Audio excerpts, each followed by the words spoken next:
Babylon में रथ बनाने वाला बसीर बुरी तरह हताश था।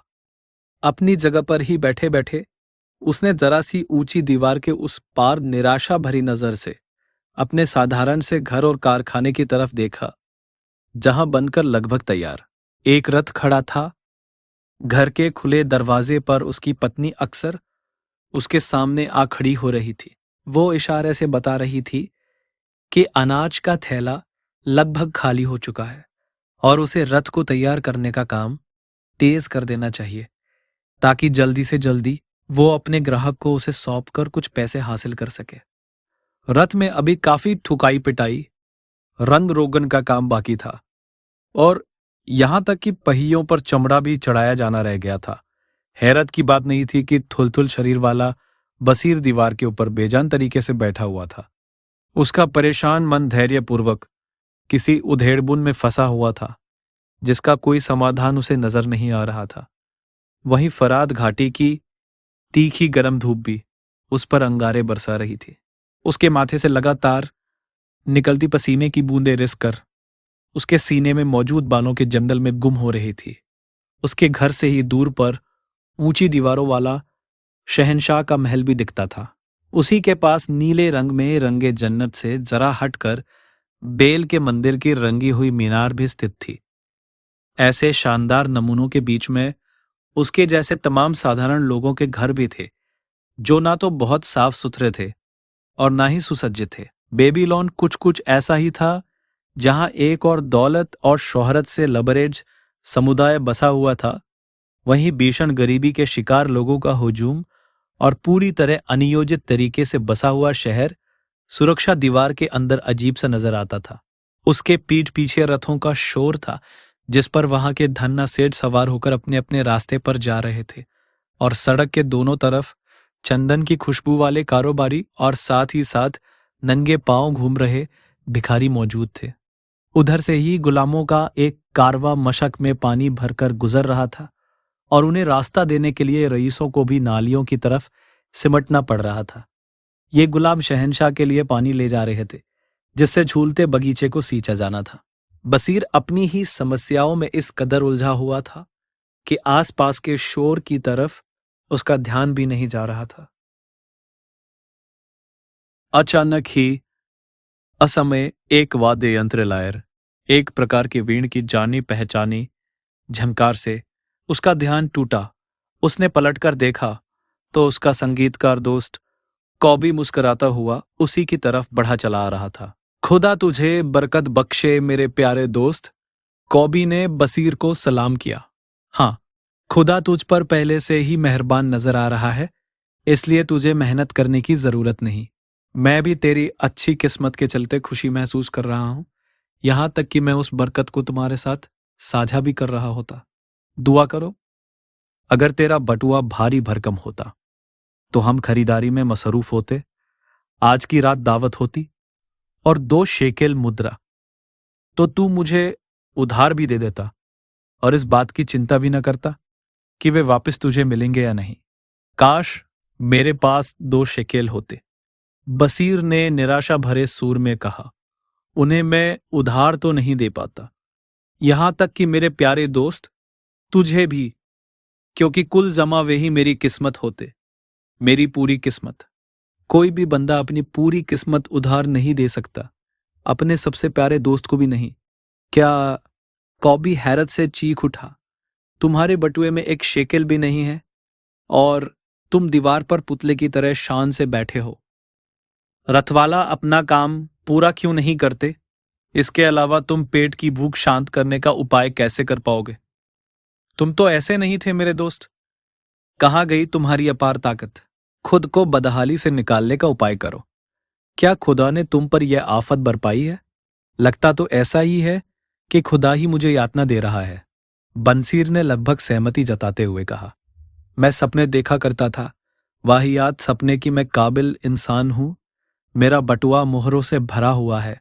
मेरे पास ढेर सारे शेकेल हैं, जिन्हें मैं भिखारियों में बांटता रहता हूं।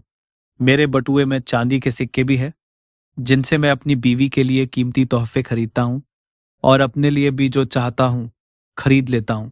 मेरे बटुए में सोने की मोहरें हैं, जिनसे मैं भविष्य के प्रति निश्चिंत रहता हूं और चांदी के सिक्के दिल खोलकर खर्च करता हूं। मेरे अंदर संतोष की शानदार भावना रहती है। तुम भी मुझे एक कठोर परिश्रम करने वाले के तौर पर नहीं जानते। ना ही मेरी पत्नी को तुम उसके चेहरे पर बड़ी झुर्रियों से पहचानते हो, बल्कि खुशी से चमचमाते और चहकते चेहरे के तौर पर। मैंने सपना देखा था कि वो एक बार फिर शादी के शुरुआती दिनों की तरह कुंवारियों सी मुस्कान लेकर मेरे पास आ रही है। काम्मी ने कहा, वाकई एक खूबसूरत ख्वाब देखा था तुमने, लेकिन इतने खूबसूरत एहसास ने तुम्हें इस कदर निराश क्यों कर दिया है कि तुम दीवार पर उदास होकर बैठे हो? बसीर ने कहा, वाकई सही पकड़ा तुमने। जब सपने के खूबसूरत एहसास के बाद मैं हकीकत की दुनिया में वापस आया और मुझे एहसास हुआ कि मैं बदहाल हूं और मेरा बटुआ खाली पड़ा है, तो मेरे अंदर आग लग गई। मेरी तुम्हारी एक सी कहानी है। हम एक ही नाव में सवार हैं।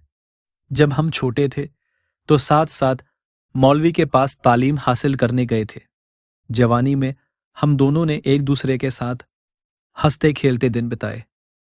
अधेड़ अवस्था में हम एक दूसरे के सबसे अच्छे दोस्त साबित हुए। हमने एक दूसरे का सुख दुख में साथ दिया। घंटों काम में मसरूफ रहने के बावजूद हम संतुष्ट थे और अपनी कमाई को मजे से अपने ऊपर खर्च करते थे।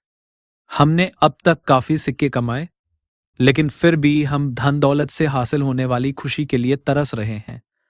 आह, क्या हम मंद बुद्धि से कुछ कम हैं? हम दुनिया के सबसे रईस शहर में रहते हैं।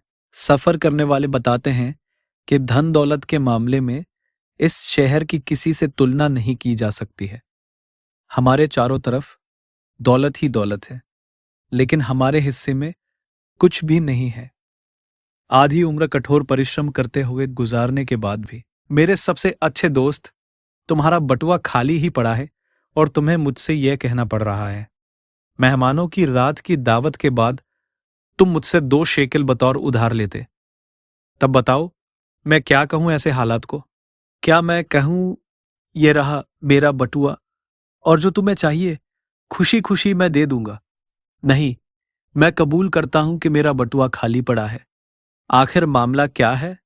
हम क्यों नहीं सोने और चांदी हासिल कर सकते, जो कि खाने और कपड़े से कहीं ज्यादा हो? बसीर ने अपनी बात जारी रखते हुए कहा, हमारे बच्चों की तरफ देखी। क्या वे अपने पिता के ही रास्ते पर नहीं बढ़ रहे हैं? उनका परिवार और उस परिवार के बच्चे और फिर उनके बच्चे, वे भी हमारी तरह सोने के खजाने के बीच ही मौजूद हैं, और फिर भी हमारी ही तरह उन्हें भी बकरी के बेस्वाद दूध और दलिया के सहारे पेट भरना पड़ रहा है और जिंदगी जहालत में गुजारनी पड़ रही है।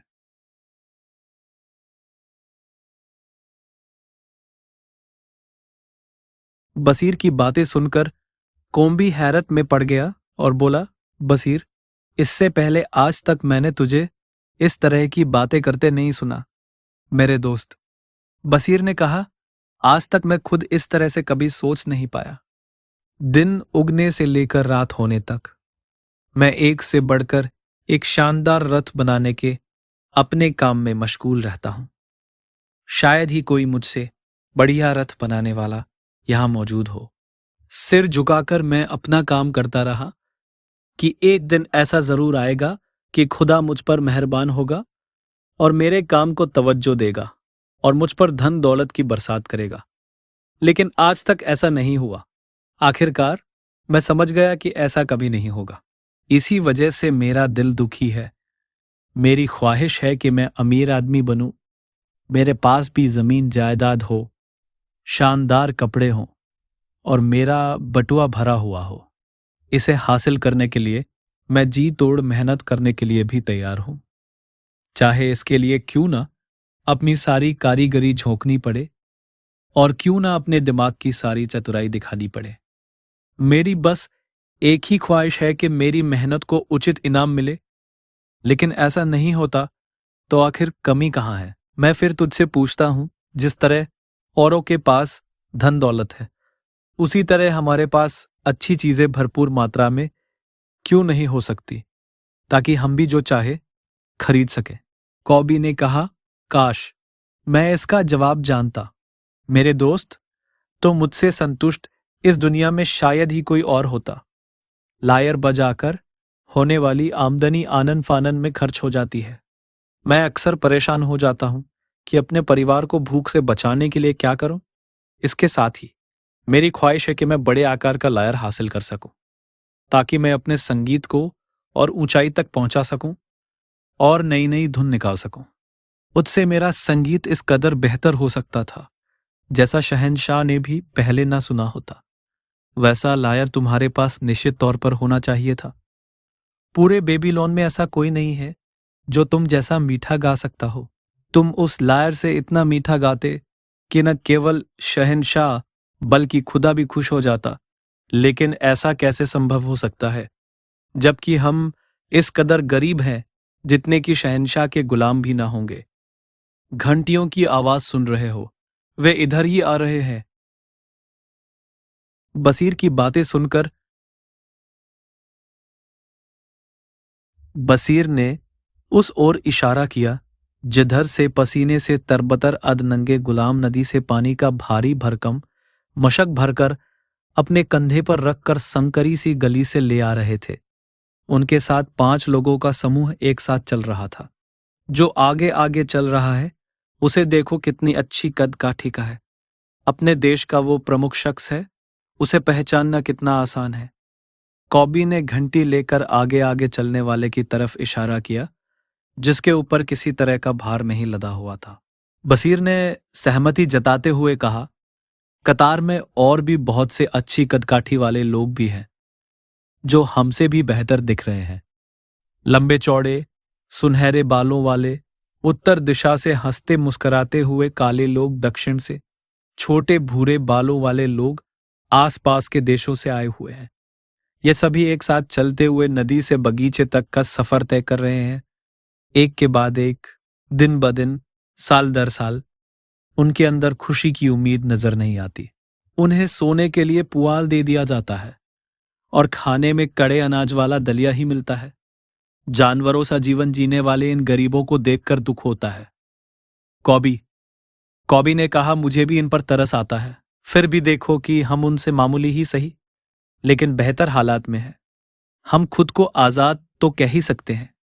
बसीर ने कहा, यह सच है कॉबी, यह सोचना ही अपने आप में दुखदाई है। हम ऐसी कल्पना भी नहीं कर सकते कि साल दर साल गुलामों की तरह से जिंदगी बिताते रहें, केवल काम काम और काम, हासिल कुछ भी नहीं।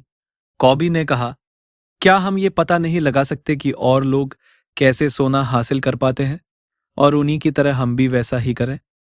बसीर ने गंभीर मुद्रा में सोचते हुए कहा, निश्चित रूप से कोई ऐसा रहस्य है जिसे हमें सीखना है, लेकिन जिन्हें उसका पता होगा उन्हीं से ये जाना जा सकता है।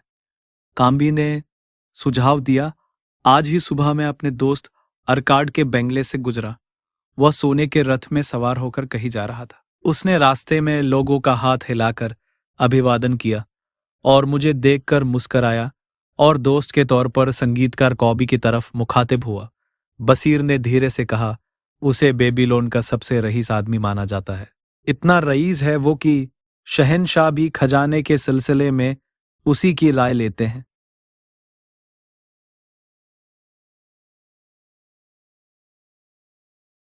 कॉबी ने जवाब दिया। बसीर ने उसे टोकते हुए कहा, इतना रईस कि मैं तो चाहता हूं कि उससे रात में मिलूं और उसका बटुआ चुरा ले आऊं। कॉबी ने कहा, बेवकूफ, धनी आदमी की संपत्ति उसके बटुए में नहीं होती। भारी भरकम बटुआ भी जल्दी ही खाली हो जाए अगर उसे लगातार भरने का रास्ता न पता हो। अरकाड की आमदनी ऐसी है कि वे लगातार उसके बटुए को पूरा भरे रहती है। फिर वे किस तरह दिल खोलकर खर्च करता है इससे फर्क नहीं पड़ता। तभी बसीर तपाक से बोल उठा, आमदनी ही वह चीज है। काश मेरी भी आमदनी ऐसी होती जो मेरे बटुए को लगातार भरे रहती, चाहे मैं इस दीवार पर ही क्यों न बैठा रहता या दूर कहीं सफर कर रहा होता। अरकाड निश्चित ही ये जानता होगा कि खुद के लिए आमदनी कैसे बनाई जा सकती है। क्या ऐसा हो सकता है कि वो इसे कुछ इस तरह समझाए कि मेरे जैसा मध्यम दिमाग वाला भी समझ जाए? काम्बी ने जवाब में कहा, मुझे लगता है कि उसने निश्चित तौर पर इसके बारे में अपने बेटे नुमासिर को बताया होगा। क्या वो निनेवे शहर नहीं गया और जैसा कि सराय में कहा जाता है, वो बगैर अपने पिता की मदद के शहर का सबसे रईस आदमी बन गया? बसीर की आंखों में नई चमक जाग उठी। उसने कहा, कॉबी, तुमने मेरे मन में बिल्कुल अजूबा सोच पैदा कर दिया है। एक अच्छे दोस्त से बुद्धिमान सलाह लेने में कुछ खर्च नहीं होता और अरकाड से बेहतर कोई नहीं है। इससे फर्क नहीं पड़ता कि हमारा बटुआ उसी तरह खाली है जैसे कि साल भर पहले किसी बाज का घोंसला रहा होगा। केवल उस वजह से हमारा रुख जाना उचित नहीं होगा। सोने के खजाने के बीच होते हुए भी हम हारे हुए हैं। हमारी ये ख्वाहिश है कि हम भी धन संपत्ति वाले बने। आओ अरकोड के पास चलें और उससे पूछें कि हम अपने लिए आमदनी का बंदोबस्त कैसे कर सकते हैं। कॉबी ने कहा, बसीर, तुमने सच्ची प्रेरणादायक बात कही है। तुमने मेरे मन में एक नई समझ पैदा की है। तुमने मुझे महसूस कराया है कि हम क्यों नहीं संपत्ति खड़ी कर सकते हैं। हमें कभी उसके दर्शन नहीं हुए। तुमने कितने धैर्य से एक से बढ़कर एक शानदार रथ बनाकर खड़ा कर दिया है। तुमने उसके लिए अपनी कारीगरी का नायाब नमूना पेश किया। इसलिए तुम्हें तो निश्चित रूप से सफल होना चाहिए था। मुझे लायर बजाने में महारत हासिल है और मुझे भी इस वजह से सफल होना चाहिए था।